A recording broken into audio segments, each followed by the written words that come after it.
Muy bien, saludos a todos los que nos escuchan por la radio y los que nos ven a través de Facebook. En el día de hoy vamos a tener un estudio basado en 1 Samuel, capítulo 22, 1 al 2 y el capítulo 30 del mismo libro de Samuel, verso 1 al 10.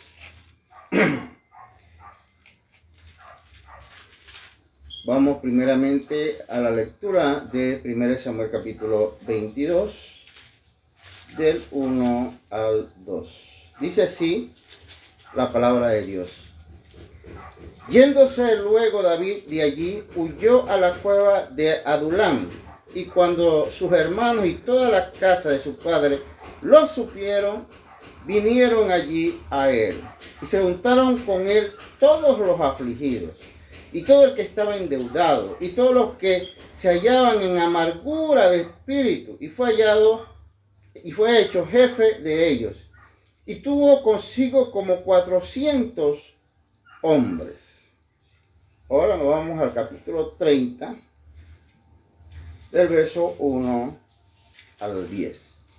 Dice así: Cuando David y sus hombres vinieron a Siclag, al tercer día, los de Amalec habían invadido el Negev y a Siclag, y habían asolado a Siclag y le habían prendido fuego, y se habían llevado cautivas a las mujeres y a todos los que estaban ahí, desde el menor hasta el mayor.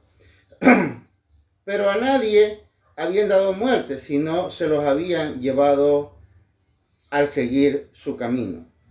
Vino pues David con los suyos a la ciudad, y aquí que estaba quemada, y sus mujeres y sus hijos e hijas habían sido llevados cautivos. Entonces David y la gente que con él estaban alzaron su voz y lloraron, hasta que le faltaron las fuerzas para llorar. Las dos mujeres de David, Ahinoam, jezreelita, y Abihail, la que fue mujer de Nabal, el de Carmel, también eran cautivas. Y David se angustió mucho, porque el pueblo hablaba de apedrearlo, pues todo el pueblo estaba en amargura de alma, cada uno por sus hijos y por sus hijas. Mas David se fortaleció en Jehová, su Dios. Y dijo David al sacerdote Abiatar, hijo de Ahimelech: yo te ruego que me acerques el efod. Y Abiatar acercó el efod a David. Y David consultó a Jehová diciendo: ¿perseguiré a estos merodeadores? ¿Los podré alcanzar? Y él le dijo: síguelos, porque ciertamente los alcanzarás, y de cierto librarás a los cautivos. Palabra del Señor. Amén. Bien, vamos a hacer un pequeño análisis de estas dos porciones de las Sagradas Escrituras. Y este estudio, como otros estudios que estamos realizando, lo hacemos centrado en aquel versículo, pensamiento bíblico que está en Romanos, que nos dice que las cosas que se escribieron antes, como estas precisamente, para nuestras enseñanzas se escribieron. El apóstol Pablo fue claro en que las escrituras del Antiguo Testamento son de mucha utilidad hoy, para los tiempos del apóstol Pablo, para la iglesia de los tiempos del apóstol Pablo, y para la iglesia de todos los tiempos y para nosotros hoy. Las escrituras son de mucha utilidad, sobre todo las del Antiguo Testamento. Y estamos hoy tomando una historia, un evento de el Antiguo Testamento, registrado en el libro de Samuel, en este caso 1 Samuel. Vamos a hacer un poco de resumen para poder ponerlo en contexto y poder comprender qué es lo que estaba pasando con David y los pocos hombres que estaban con él. El rey David era el menor de los hijos de Isaí, quien tenía varios hijos. Fue el que venció a Goliat, se hizo héroe del pueblo de Israel, pero a la vez Dios lo había elegido para ser el próximo rey y sustituir a Saúl por la rebeldía y desobediencia de él. Pero eso tomó un proceso que no fue fácil para el rey Saúl, para el rey David. Sin embargo, la promesa estaba hecha y Dios estaba trabajando en ello. Vemos aquí que en la historia anterior al capítulo 22, 23 que hemos leído, el rey David es perseguido constantemente por el rey Saúl. El rey Saúl no podía vivir tranquilo ni seguro en ningún lugar, porque Saúl se le había metido entre cejas matarlo a él.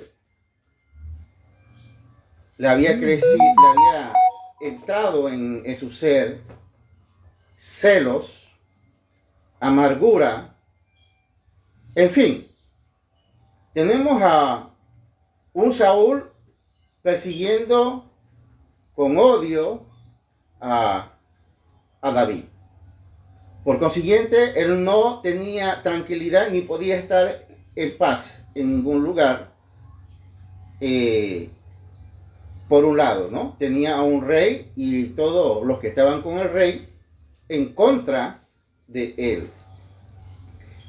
Tenemos que más adelante el rey Saúl no solamente persigue, porque ese es el problema del que tiene poder y tiene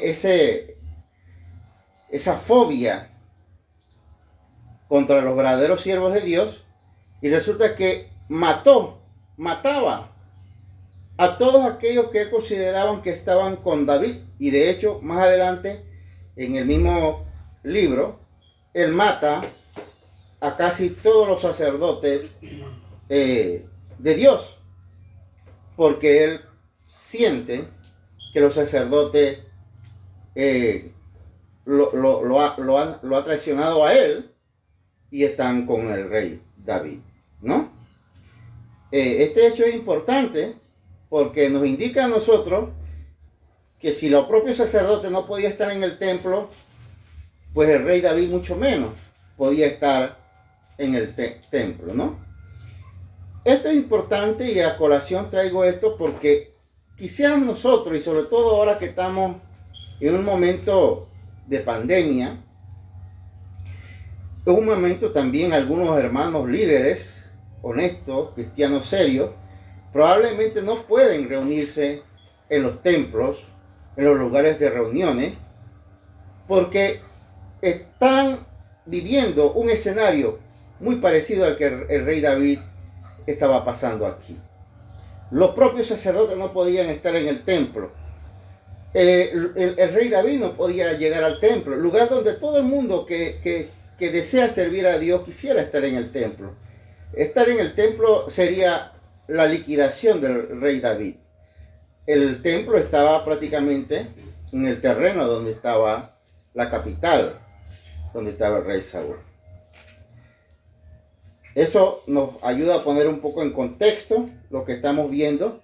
Y vamos a ver el primer episodio que quiero que veamos en el capítulo 22 que hemos leído, 1, 2. El rey Saúl, el rey David, está sufriendo todas estas calamidades porque es el ungido de Dios, es el elegido de Dios. Probablemente si no fuera el elegido de Dios, él no estaría pasando este problema. De tal forma que dice que yéndose luego David de allí, huyó. David tuvo que huir. David tuvo que huir a la cueva de Adulam, dice. Tuvo que quedarse un tiempo allí en la cueva de Adulam. Y es importante ver esto porque aunque David era un hombre que era el héroe nacional por haber matado a Goliat y porque tenía mucha simpatía, eso no significaba que él tenía todas las cosas a su favor. Y tuvo que huir. Un siervo de Dios que tuvo que huir. A veces, el camino que nos toca es huir. Y dice, a la cueva de Adulam. Un lugar seguro. Un lugar fue su refugio, donde Dios lo refugió a él. Por un tiempo, obviamente.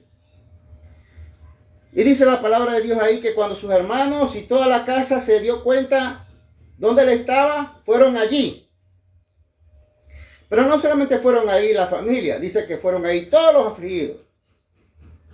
Los que tenían amargura de espíritu, los que tenían deuda. Aproximadamente 400 hombres.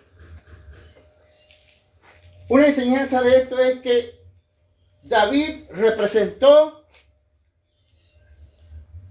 la búsqueda de la justicia, la búsqueda de la equidad, la honradez, la integridad, frente a un rey Saúl que ya no representaba la justicia, que ya no representaba el seguir a Dios. Cuando vemos 400 tenemos que hacerlo comparativo en relación a toda la nación de Israel. 400 hombres era un pequeño detalle. Probablemente la población de Israel en ese momento pudiera estar en 2 o 3 millones de hombres o personas. De modo que David, próximo rey, tener 400 personas con él, era un número muy pequeño. Muy pequeño. Por eso hay que verlo en comparación con lo que tenía Saúl, con los que estaban con Saúl. Muy pequeño era, muy reducido era este grupo. Hoy, muchos que queremos servir a Dios, nos tocará la cueva de Adulam, con unos pocos, como le tocó a David. Con unos pocos, pero que buscan de corazón a Dios. Y David siempre buscó la dirección de Dios. Sigue la persecución de él más adelante y nos vamos al capítulo 30, que es un episodio muy interesante para nosotros, que estamos viendo aquí, capítulo 30, y nos dice así la palabra de Dios, y leemos unos puntos nada más. David, dice la palabra, cuando David y sus hombres vinieron a Siclag, al tercer día, los de Amalek habían invadido el Negev y a Siclag, y habían asolado a Siclag y la habían prendido de fuego. Un detalle interesante en este verso es que la familia del rey David y de los hombres que lo seguían a él estaban en un lugar llamado Siclag, pero era un lugar inseguro. Y los amalecitas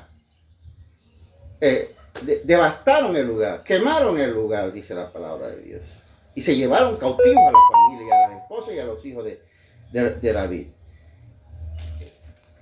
Quiero que veamos aquí que hay un siervo de Dios aquí, perseguido por el rey Saúl, y también que tiene a otro frente enemigo serio, como los amalecitas. ¿Sí? A veces los siervos de Dios tienen que estar en esta situación como tuvo el rey David. Y a veces queremos pensar que la vida cristiana o de los líderes es fácil. El rey David tenía un rey Saúl que lo perseguía y aún unos amalecitas que también estaban causándole graves problemas.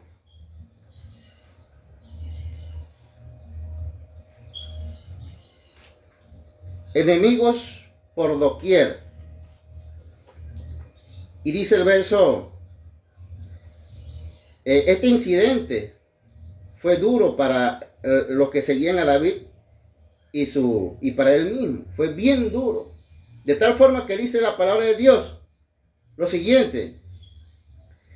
El verso 6. Y David se angustió mucho. Fíjese hasta dónde llegó el rey David.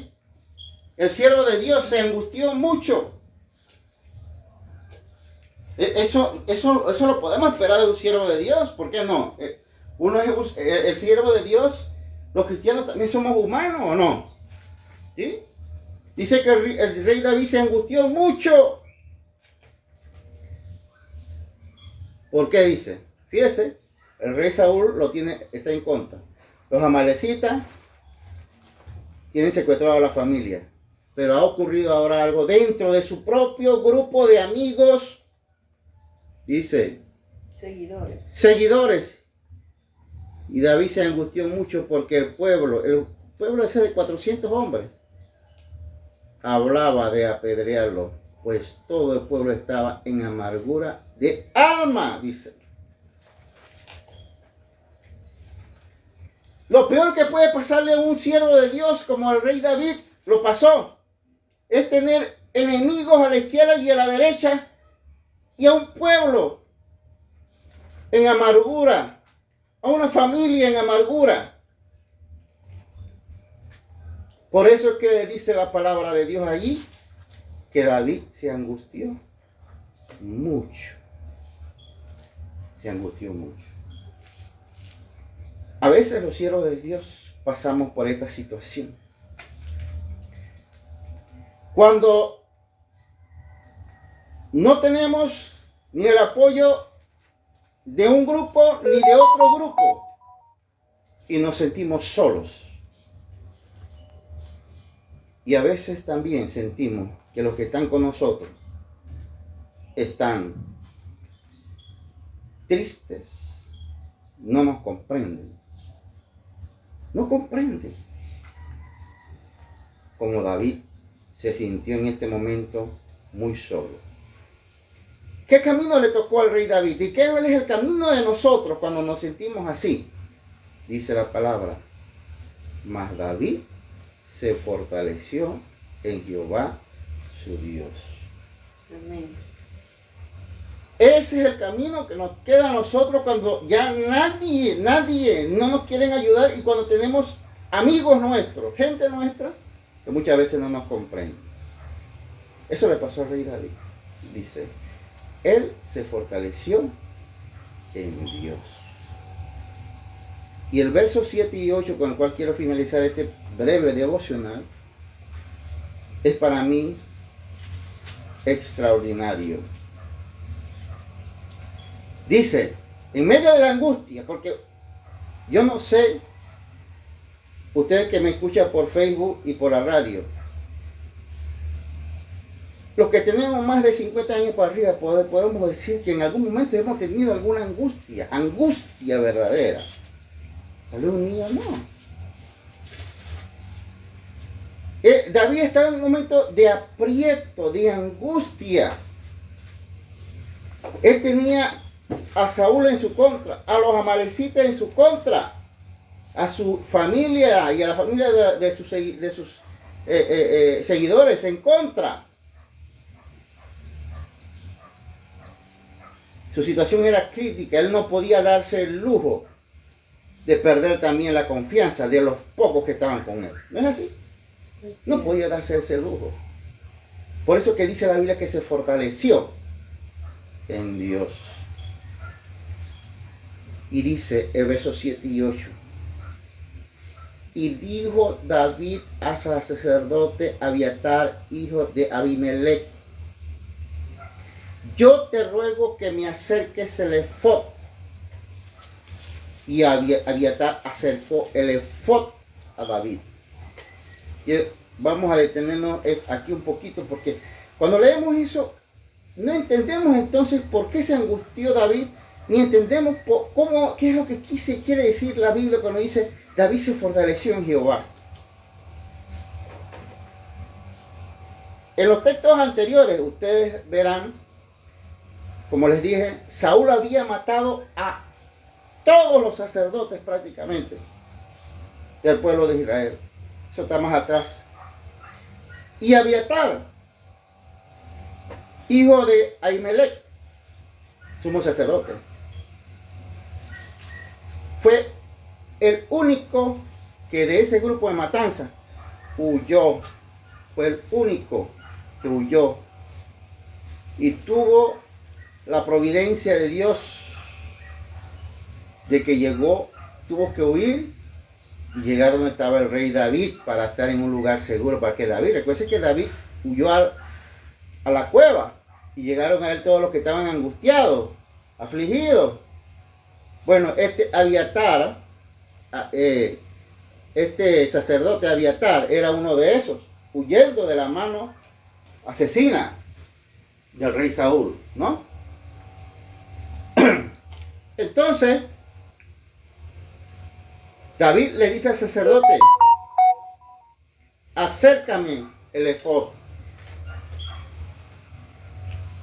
Cuando uno tenga angustia, yo he visto hermanos, por ejemplo, con cáncer. Yo he visto hermanos con problemas serios en la iglesia, me transcurrí como cristiano. Yo he visto hermanos con serios problemas. Inclusive he visto hermanos que hacen un devocional solitario en el templo. Van al templo, piden al predicador o al pastor, hermano, permítame estar en el templo media hora. Porque cuando uno tiene angustia, tiene problemas serios, uno quiere estar en ese lugar especial para algunos, para otros no. Por muchas razones. Porque uno siente la cercanía de Dios. Es lo que el rey David hubiera querido, pues en uno de sus salmos él dice que Señor, puedes quitarme todo, menos el de estar en tu templo, en tu santo templo, dice.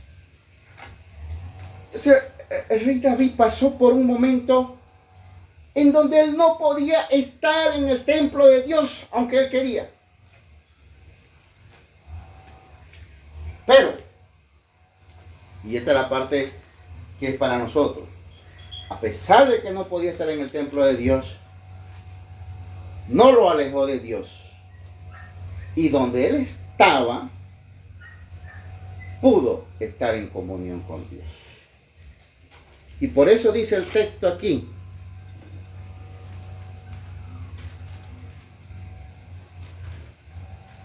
digo, yo te ruego que me acerques el efod, le dice el rey David al sacerdote Abiatar. ¿Qué era el efod? El efod era un pectoral que usaban los sacerdotes. Pectoral. Una serie de adornos. El sumo sacerdote usaba piedra que representaba al pueblo de Israel. Era una prenda que simbolizaba, observen, una prenda que simbolizaba la presencia de Dios. Era una prenda que simbolizaba. Importante eso tener, porque algunos, el rey David vio que cometió idolatría. No, era una prenda que simbolizaba la presencia de Dios. Y en virtud de que el rey David no puede estar en el templo, le dice al sacerdote, acércame el efod. Ese símbolo de la presencia de Dios, sacerdote, acércamelo a mí. Y dice la palabra de Dios, y Abiatar acercó el efod a David. Y David consultó a Jehová diciendo, ¿perseguiré a estos merodeadores? ¿Los podré alcanzar? Y él les dijo, síguelos, porque ciertamente los alcanzarás y de cierto librarás a los cautivos. Vemos que ese símbolo de la presencia de Dios le es útil a David para poder comunicarse con Dios. Y Dios le responde. Eso echa por tierra aquella idea de que solamente Dios estaba en el templo, como algunos pensaban. Y como muchos piensan hoy, que si un hermano fiel a Dios no está en el templo, está fuera de la comunión con Dios. Así como David le tocó el efod, no porque él quería, sino porque las circunstancias lo obligaron. Hoy, algunos líderes, algunos hermanos que nos ven por estos medios y nos escuchan por la radio, hemos convertido por la epidemia, por problemas de unidad en la iglesia y por otras circunstancias más, hemos convertido nuestra casa familiar en el efod de Dios. Y estamos convencidos que Dios nos escucha y nos responde desde nuestro efod, que es nuestra casa. Cada familia cristiana verdaderamente creyente no necesita estar en el templo. Máxime que ahora han cerrado y han puesto normas para reunirse. Pero cada casa que quiera servir a Dios puede constituirlo en el efod y mantener así como quiso. Porque David pudo haber dicho, bueno, ya yo no puedo ir al templo, así que adiós Dios. Pero no. Cuando uno quiere excusas, uno busca la mínima. Pero el rey David dijo, bueno, no tengo el templo, pero tengo el efod. Y se comunicó con Dios. Hoy no estaremos en el templo, por varias razones. Pero nuestra casa es el efod de Dios. Que el Señor les bendiga. Amén.